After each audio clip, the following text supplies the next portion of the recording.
Pessoal, já que a gente conversou aqui anteriormente sobre estoicismo, sobre platonismo, sobre humanismo, a gente queria trazer uma coisa nova que é o epicurismo, Epicuro. Eu acho que o melhor cara aqui para falar disso é o nosso querido Camarão, maravilhoso. Vamos Manda para nós aí. O que você pode falar de interessante sobre o epicurismo? Lembrando que 15 minutos para falar sobre o epicurismo é muito pouco, né? É muito pouco, velho. Queria 2 dias para falar disso, mas vamos lá, vamos tentar arriscar um pouquinho de epicurismo aqui, porque vale muito a pena, o homem é bom. Então, é muito louco, porque Epicouros quer dizer companheiro em grego. E o nome dele de fato era Epicurus, mas é engraçado com o filósofo companheiro, o filósofo que te acompanha pela vida. Porque diferente a gente analisou os estoicos, de Zeno de Citium, e a gente discutiu Platão de Atenas, né? Existe uma fundamentação dos dois que vem de uma perspectiva muito racional, muito a ideia de construção da vida baseada numa racionalidade, o bem viver racional, que é absolutamente sensato se pensar em viver racionalmente. Tem algo errado em viver racionalmente? De forma alguma. Bastante apolíneo, né? Essencialmente apolíneo, a construção da ordem, a casa bem construída, o barco bem construído, aquele que não afunda e a causa que não tem goteira. A teoria de tudo ali, né? A causa, exato, todo tem ali uma causalidade, uma teleologia. Existe uma teleologia dos dois. Uma perfeição em si, uma perfeição em si. E tem um filósofo relegado na história da filosofia helenista, ainda helênico. De fato, ele é helênico. Pena virada. Que 350 de ele nasceu em 342 e morreu em 270. Alexandre invade a Pérsia em 332 ou 34, se não me engano. Então, nessa virada. E já é a queda do helenismo clássico. Sim, sim. E talvez o Alexandre seja o cume, né, cara? A descendência de Platão, todo o platonismo chegou em Alexandre e começou a decadência e tinha esse cara ali propondo outra ideia. É isso aí. Ideia, né? Fantástico, é exatamente isso. E o que é legal desse companheiro é que, diferente daqueles que construíram uma vida racional antes, ele analisa a vida enquanto ela é. Como assim a vida enquanto ela é? A vida enquanto você quer viver. A vida enquanto você quer viver é legal. Você vive a vida racionalmente, a pessoa vai falar, viva a vida racionalmente. E é só racional? Você fala, não, é racional, mas eu gosto de viver a vida. Que vida? A vida do prazer. Prazer. Ele é o primeiro filósofo do prazer. Ele é o primeiro filósofo que tenta analisar como o prazer constrói a vida. É o filósofo da putaria, assim? Puta pão, obrigado, Caio. É isso aí, obrigado, não? É Caio. isso aí? É isso aí. É o filósofo que fala, a vida não é uma putaria. Acho que Entretanto, se a sua vida for só racional, você não sabe o que é vida. E aí essa mediandade, como é que fica essa? Não é putaria e não é racionalidade. O que mora nessa mediandade? O que é esse prazer? Qual é o bom prazer? Tem bom prazer? Rez, você é pai. Ser pai é um prazer para você? Muito grande. É um prazer desmedido, desregrado? Não. Não. Existem prazeres bons. Sim. Um cara que ganha uma... Quando você foi pela 4ª vez campeão da intermédia, aquilo era um prazer? Nossa, maravilhoso. Quase um êxtase. E a graça é que aquilo foi um prazer depois de ter sido só dor. Você passa pela dor, você transpõe a dor visando o prazer. E é um prazer nobre, nobilíssimo, venerado por todos ao seu redor como uma coisa das mais nobres. Naquele momento é a apoteose da nobreza dentro daquela competição que tá todo mundo, e eu tive várias vezes, tocando na bateria que nem um louco, grita, ficando rouco, sem voz, suado, tomava banho, e em todas as competições torcendo por você, mesmo sem te conhecer. Eu estava torcendo por você. O que você está falando é que é um prazer conquistado. Prazeres nobres, prazeres ajustados, prazeres que fazem parte de uma boa vida existem, e isso faz parte da nobreza e está além da racionalidade. Epicuro está tentando falar sobre isso. Tentando não, ele fala muito bem sobre isso. Nós estamos tentando entender. Nós estamos tentando entender. Muito obrigado, Caio César. Nós estamos tentando entender do que ele está falando. Uma das coisas que eles falam, e é muito fácil de colocar isso para a realidade hoje, ele fala assim, nem todo prazer deve ser perseguido e nem toda dor deve ser evitada. O que ele está falando. Ele dá um exemplo muito fantástico na ideia de dor. Vamos começar pela dor. Nem toda dor deve ser evitada. Ele fala da dor do parto. Você, como você sabe. Uma mulher deve evitar a dor do parto naquela época. Estamos falando de 300 anos de Cristo. Mulher deve evitar a dor do parto? Epicuro responde, nunca. Porque é depois dessa dor que ela terá o filho que ela está querendo ter. Essa dor tem que ser perseverada. Ela tem que ser vivida em prol de um prazer maior. Qual o prazer maior? Ser mãe, que era o que ela estava querendo. Passa por entender que não existe uma aponia. Né? Você falou uma palavra muito importante. Se puder destrinchar essa ideia de aponia no sentido... No sentido de ausência de dor. Né? Aponia seria o termo que você utilizaria se você fosse ter uma vida que você não experimentasse a dor física. Se uma pessoa numa competição, tipo para ginasta olímpica, tivesse simplesmente evitado a dor do negócio, ela está fazendo melhor, o bem, ela está indo através do bem maior, que seria ganhar o campeonato? Não. Nunca. Ela tem que entender que ela vai passar por essa ela dor. Tem que entender que a dor é para ter o prazer lá na frente. E Epicuro está falando desse equilíbrio de dor e prazer. Ao mesmo tempo, o que ele fala, que é muito engraçado? Se você tiver só dor na sua vida e aquilo poluir a sua alma, não há como você viver uma boa vida. Se você só relegar o prazer. E é muito legal você imaginar que uma corrente naquele momento, vou pegar na Idade Medieval, que jogou o epicurismo na lona, no lixo, era o cristianismo medieval. Você lembra dos caras que pegavam aquela... Ou os caras Opus Dei que pegam o silício, ou a ideia da autoflagelação, enquanto o corpo será algo desmedido, o prazer do corpo deve ser renegado, existe uma repulsa do prazer do corpo. O que Epicuro fala, se você fizer parte desse tipo de coisa, você nunca tomará boas decisões, porque você está errado na vida, porque a vida não é sobre isso. Até porque esses caras eles eram retirados, né? Para você fazer esse, nós estamos falando aqui de uma vida boa e de algo que o bem é transcendente, né? Então assim, é possível você fazer isso? Mas acho que pelo que eu entendi, o ponto de Epicuro esses caras são o extremo, né? É possível? Sim, é possível, mas você não pode pautar isso para conviver em sociedade e muito menos pautar a justiça de uma sociedade nesse tipo de comportamento. Acho que é isso, não é? É exatamente isso. E nesse caminho, qual que é o bem supremo? E a palavra das mais bonitas gregas, eudaimonia. Traduzimos hoje como o quê? Traduzimos como felicidade. Eudaimonia, você ouve bem o seu daimon. Aquilo que suspira no seu ouvido é sempre coisa boa e está te levando para o lugar certo. Essa é a ideia, né? Porque tem algo que conspira. Quando as dificuldades ou as adversidades da vida aparecem para você e você tem que tomar uma decisão, você, do ponto de vista bem cristão sul-americano, você reza para que você esteja num bom momento e esteja sendo influenciado por bons espíritos para tomar uma boa decisão. Esse é o conceito de eudaimonia. É muito legal, porque felicidade não é algo dado. Felicidade para o grego é algo que você tem que conquistar. Você tem que todo dia estar ouvindo uma coisa boa e tentando buscar qual que é a boa decisão.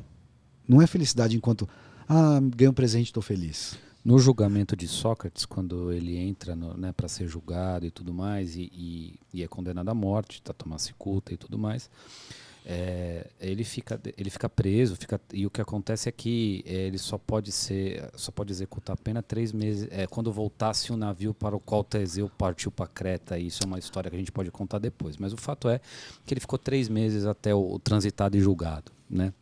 Então, ele ficou 3 meses preso e nisso ele ficava conversando com todos os caras lá e tudo mais, todos os sábios ou os praticantes da filosofia da época, os amigos dele, né, que ficavam lá e visitavam ele até para ele não ficar sozinho.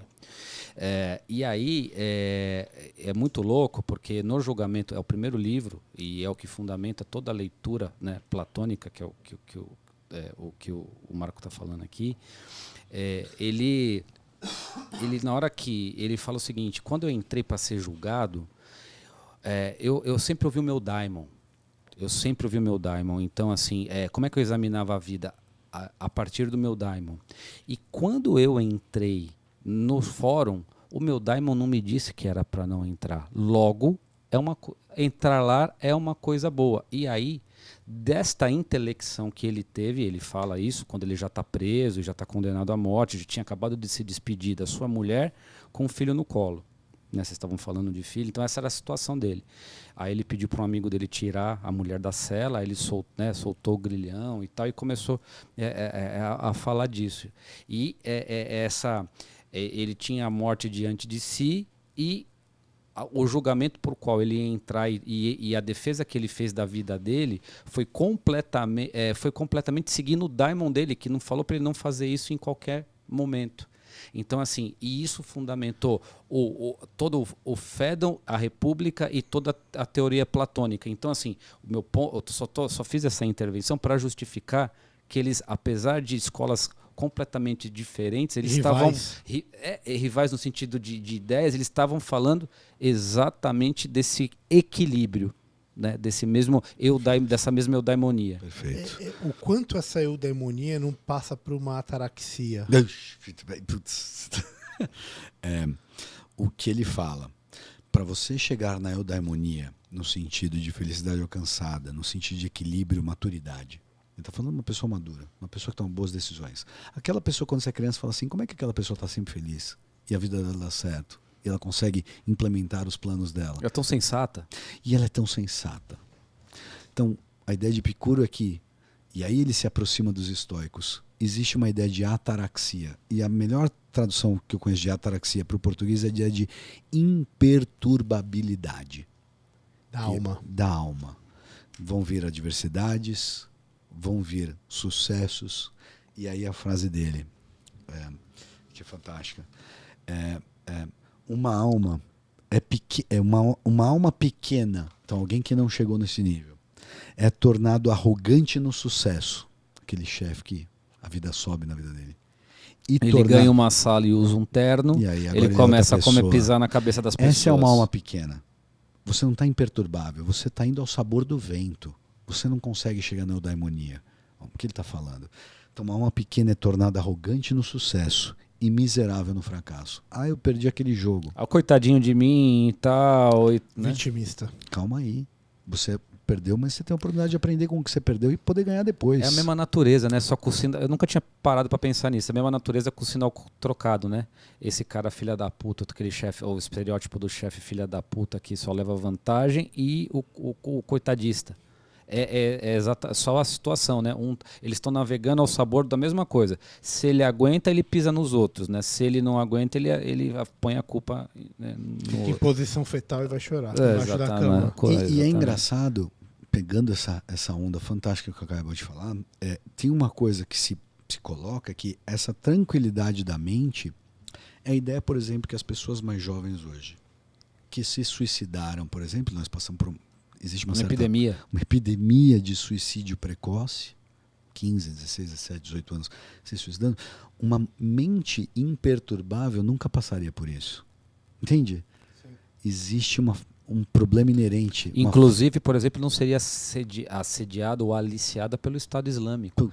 Tem vários episódios, tem várias descrições de como é que o Estado Islâmico pega um inglês que mora em Londres, de classe média, né, que passa justamente por isso, por dar sentido e tudo mais, que é o que ele está falando, né, uma mente estável nesse sentido que a gente falou né, em episódios anteriores, de que você precisa estar calmo e lúcido, você precisa criar essas condições dentro de você para tomar uma decisão que a gente acabou de falar sensata, né? Existe uma questão também que para o epicurista, teoricamente, a morte física é o fim. Sim. Então ele nunca se encaixaria com esse cara do Estado Islâmico. Sim. Porque ele faz isso por algo maior. E pro epicurista, não. Isso aí que entra não é verdade? O atomismo. Fantástico. E tá ligado aqui as coisas boas daqui. Esquece o resto, cara. Vamos aqui tirar o melhor de cada coisa aqui, né? E maximizar, né? Isso, maximizar não no sentido temerário, né? Mas maximizar no sentido de prudência. Exatamente. Fala um pouco do atomismo. Eu vou fazer esse link porque não tem como eu entender Epicuro sem passar por isso. E aí você entende onde ele fundamenta o prazer. E só um detalhe. Esse cara pensou nisso em 300 antes de Cristo. Demócrito é 400. Atomismo, ó o quanto essa palavra é atual e científica. Sim. E você sabe que isso fundamentou também Marx, né? Toda essa questão de ele fez questão uma revisão materialista né? e tudo mais. Então, olha a importância dessa ideia. Olha o que é a importância, independente do juízo de valor da questão, olha o que isso influenciou a sociedade que a gente vive hoje. É isso. Você pegou uma coisa tão fantástica, Caio, que esse é um dos motivos, essa é uma das coisas que acusam o Epicuro. Acusam ele de, por ser atomismo, deixa eu voltar aqui um pouco atrás para a gente poder adiantar o papo, senão não vai fazer sentido. Então, Epicuro era um autodidata, um ateniense, nascido em Samos, na ilha de Samos, que era um dos polos do que era ser pré-socrático, de todo o iluminismo grego, se é que a gente pode usar esse termo. E quando ele lê Demócrito, que era um atomista, vem a ideia de que, ok, eles entenderam que o mundo tinha Tales, Anaximandro, Anaximenes, todo mundo tentou falar o que era o elemento fundamentador da vida, da ontogênese. Como universidade, Tales falou assim, tudo é água. Anaximandro fala, tudo é ar. E Anaximenes fala, tudo é fogo. Se não estiver enganado, capaz de estar enganado, mas Tales fala água. E é muito louco porque os pré-socráticos não estavam se voltando a Deus, não existia uma noção teológica. É Deus que cria o mundo. Ele fala, não, tudo é uma coisa.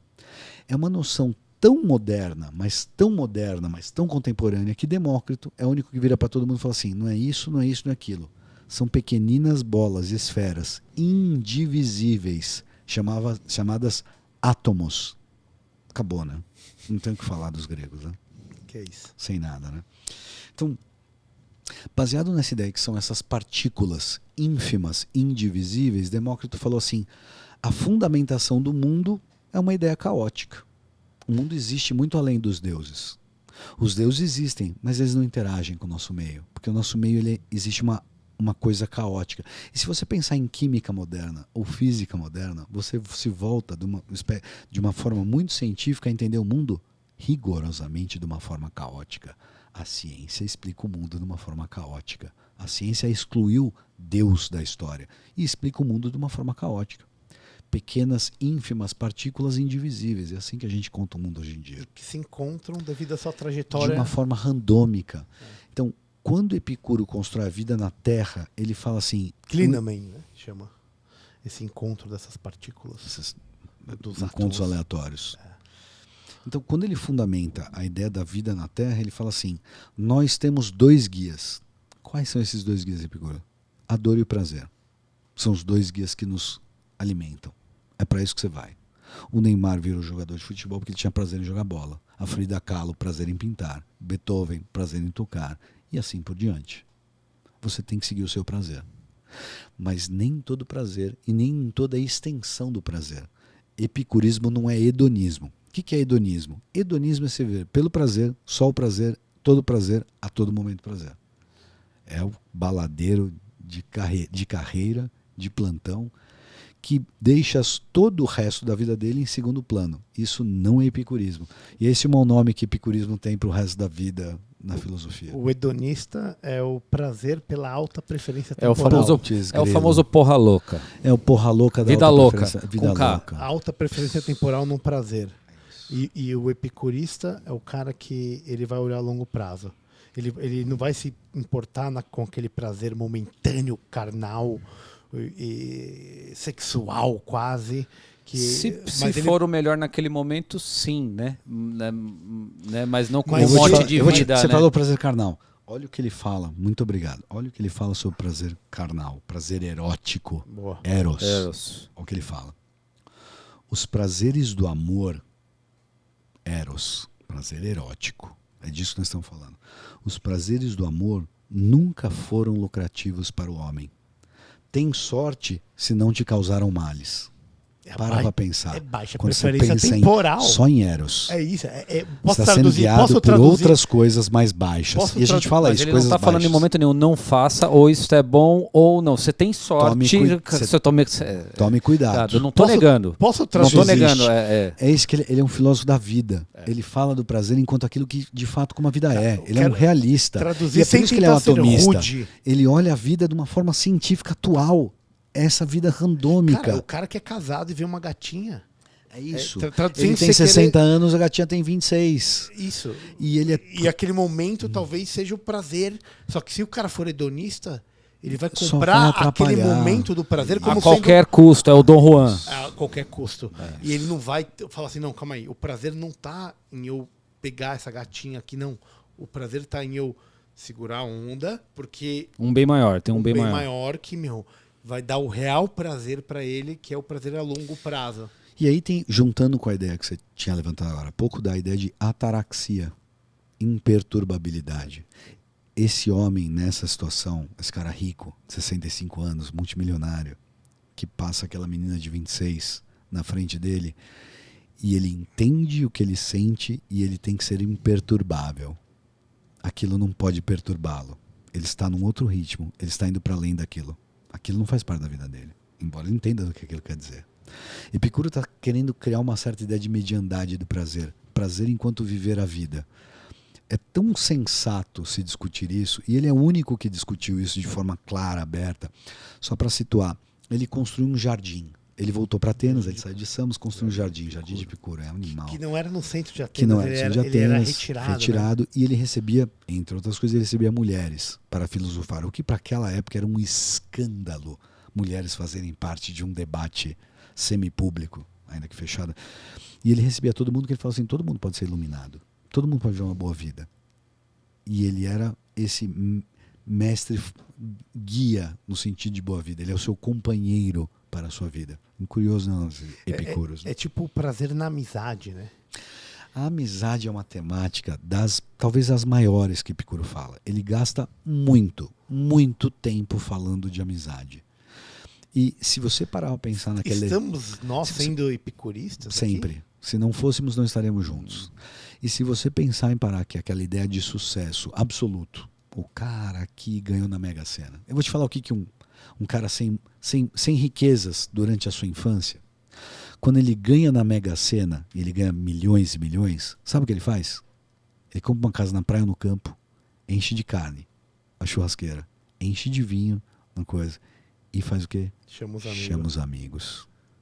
Não tem como ser mais, não tem mais como entender Epicuro e falar assim, é isso que todo mundo precisa.